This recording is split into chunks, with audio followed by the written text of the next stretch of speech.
আপনি কি টাকার অভাবে কুরবানি দিতে পারছেন না?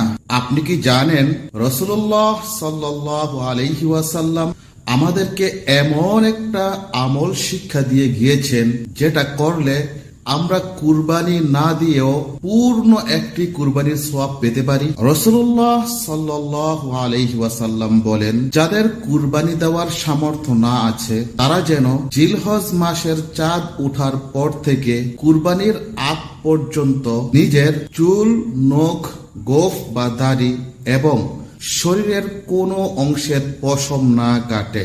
এরপর ঈদের দিন যখন অন্য সকলে কুরবানি করে শেষ করে তখন আপনি আপনার নিজের চুল, নখ, গোঁফ, দাড়ি এবং শরীরের অন্য পশমগুলো কেটে পরিষ্কার করুন। রাসূলুল্লাহ সাল্লাল্লাহু আলাইহি ওয়াসাল্লাম বলেছেন, এটি আপনার জন্য একটি পূর্ণাঙ্গ কুরবানি হিসাবে গণ্য হবে।